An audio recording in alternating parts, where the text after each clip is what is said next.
Extra $600 a week in unemployment benefits created by the Federal CARES Act ended Saturday. So now it's up to Congress to decide what those benefits look like moving forward.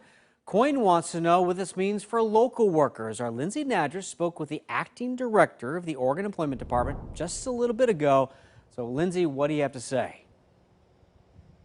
Well, for a lot of people, that extra $600 a week was the reason they could continue to pay bills and rent. So losing it is a big deal for Oregon families. That's why many are hoping Congress acts quickly. No matter what Congress decides, more than 100,000 Oregonians getting unemployment benefits will see a drop in income. The extra $600 a week ended July 25th, and Congress didn't act quickly enough to keep it going or put something else in its place. Even if it were to pass Congress today and get signed by the president, we then would be looking at starting to do the coding work. And there's really no way at this point for us to get that through without some break in benefit payments.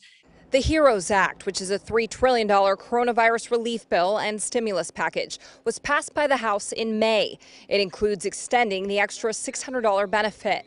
But Senate Republicans are now proposing cutting the emergency unemployment benefits from $600 to $200 a week until states could switch to a system that would pay people 70% of what they were making before they lost their jobs.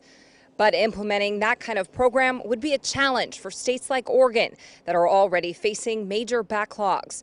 I asked Acting Director David Gerstenfeld about it. The sliding scale portion gets really complicated, and we're still looking at it. But unfortunately, in Oregon and in a lot of other states, that's something that may take months to program in.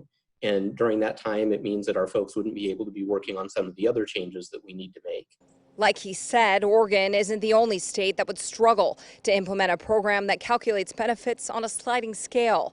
The National Association of State Workforce Agencies estimates it would take most states 8 to 20 weeks to move to that system. And in Oregon, it would also impact the state's ability to finally waive the waiting week.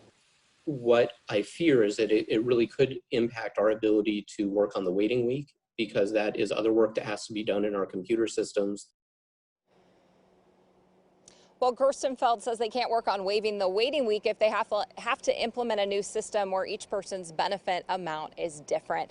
Now, I do want to remind people who are still waiting, even though that extra $600 ended, you will still get it if you qualify for benefits between March 29th and July 25th. Reporting live, I'm Lindsay Nadrich, KOIN 6 News.